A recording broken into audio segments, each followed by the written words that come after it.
तो बच्चों स्टार्ट करेंगे हम अपना अगला टॉपिक। ये है अपना क्या, लिमिटेशंस ऑफ अकाउंटिंग। ठीक है, तो क्लास 11 का ये अगला टॉपिक है। तो समझते हैं इसको, ये है क्या, लिमिटेशन ऑफ अकाउंटिंग क्या कह रही है हमसे, इसके अंदर हम क्या समझेंगे। तो देखो बच्चों, फर्स्ट पॉइंट है financial accounting is not absolutely exact. मतलब क्या है, फाइनेंशियल अकाउंटिंग जो हम करते हैं is not a fully exact, वो एब्सोल्युटली एग्जैक्ट नहीं है, वो प्रॉपर सही नहीं है। कैसे नहीं है, अंदर पढ़ेंगे इसके। Accounting information is not necessarily exact, ठीक है, ये प्रॉपर एग्जैक्ट नहीं है। A lot of information presented in the books of account are based on a personal judgment. ठीक है, तो बहुत सारी इंफॉर्मेशन जो अपन रिकॉर्ड करते हैं वो एक पर्सनल जजमेंट के ऊपर होती है। ठीक है, वो एक पर्सनल जजमेंट के ऊपर होती है, बहुत सारी इंफॉर्मेशन अपन रिकॉर्ड करते हैं। There can not be the absolute guarantee of accuracy when assumption are based on personal opinion. ठीक है, एब्सोल्यूट गारंटी नहीं है कि वो एक्यूरेट है अकाउंटिंग हमारी, when assumption are based on personal opinion, क्योंकि बहुत सारी चीजें इसमें हम पर्सनल ओपिनियन से लेते हैं, वो आगे आपको समझ में आ जाएगी क्या क्या है। ठीक है, next, financial accounting does not show the exact worth of the business. ठीक है, मतलब क्या है, लाइन का मतलब ये है कि जो फाइनेंशियल अकाउंटिंग होती है हमारी, वो जो बिजनेस की एग्जैक्ट वर्थ है उसको नहीं बता पाती। The value of most of the assets in the book are presented on the basis of their purchase price. That means जब हम चीज़ परचेज कर रहे हैं वही प्राइस रिकॉर्ड करते हैं, which is known as historical figures. मतलब जब अपन ने कोई चीज़ खरीदी है ना, तब जो उसका रेट था वही अपन रिकॉर्ड कर देते हैं, और वही रेट रिकॉर्ड करने के बाद अपन उसको आगे तक के लिए भी लेके चलते हैं। ठीक है, next, there present market value और realisable value are usually quite different. और उनकी बच्चों जो अपन 2 साल पहले रिकॉर्ड कर रहे हैं और आज जो अपन वैल्यू है, तो उन वैल्यूज में एक डिफरेंस होता है। ठीक है, उन दोनों वैल्यूज में एक डिफरेंस होता है जो कि हम इग्नोर करते हैं जब अकाउंटिंग करते हैं। In other words, the book of accounts fail to show the exact value of assets और लायबिलिटीज। मतलब जिम्मेदारी हम पे कितनी उधारी है और असेट्स। ठीक है, जो हम बिजनेस में पैसा कमा के देते हैं उनको हम असेट्स बोलते हैं। अब इस जगह पर अकाउंटिंग फेल हो जाती है बिजनेस की एग्जैक्ट वैल्यू बताने में। क्यों फेल हो जाती है, कोई मशीन हमने 2 साल पहले खरीदी 2 लाख रुपए की, तो उसको अपन अब भी ये मानते हैं कि वो 2 लाख रुपए की है, बट ऐसा नहीं है, चेंजेस होते रहते हैं। नेक्स्ट है अपना a problem with window dressing. तो बच्चों ये क्या है, विंडो ड्रेसिंग का मतलब बता रहा हूं मैं अभी आपको, एग्जाम्पल लिखूंगा, देखना।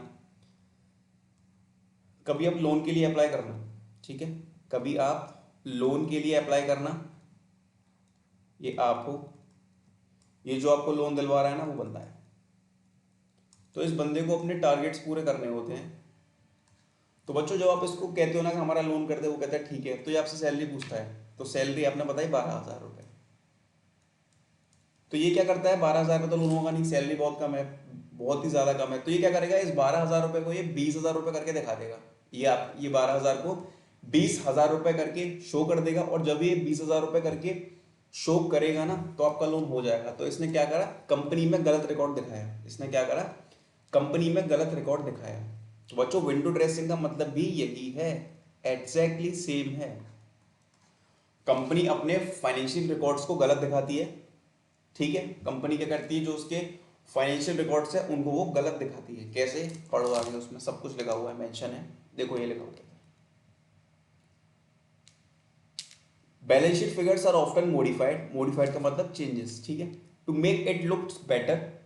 This process conceals many weakness of the business. तो ये प्रोसेस क्या करता है, बिजनेस की बहुत सारी वीकनेस को छुपा देता है। ठीक है, बिजनेस की बहुत सारी वीकनेस को ये छुपा देता है। Next, thus the accounting information becomes unreliable for accurate judgment. तो हम अकाउंटिंग इन्फॉर्मेशन से एक्यूरेट जजमेंट नहीं कर सकते। ठीक है, क्यों नहीं कर सकते, क्योंकि विंडो ड्रेसिंग हो रही है, उसके रिकॉर्ड्स को छेड़ा जा रहा है, अच्छा बनाया जा रहा है उसको। ठीक है, next, worthless assets often are shown in the balance sheet.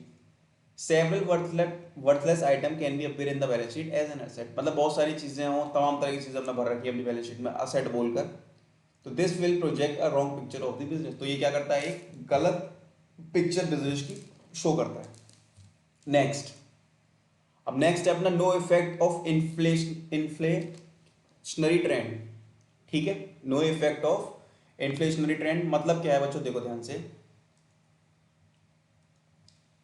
Dollar है अपना, ये 72 रुपये का है, कल को ये हो गया 70 रुपये का, या कल को ये हो गया 75 रुपये का, ठीक है। और अपन ने बिजनेस में रिकॉर्डिंग करी है जब 72 रुपये का होगा।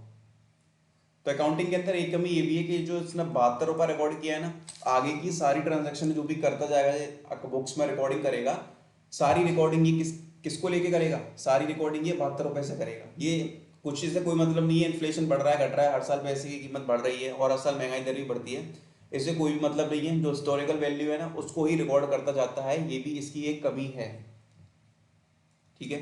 अब रीड करो क्या लिखा हुआ है।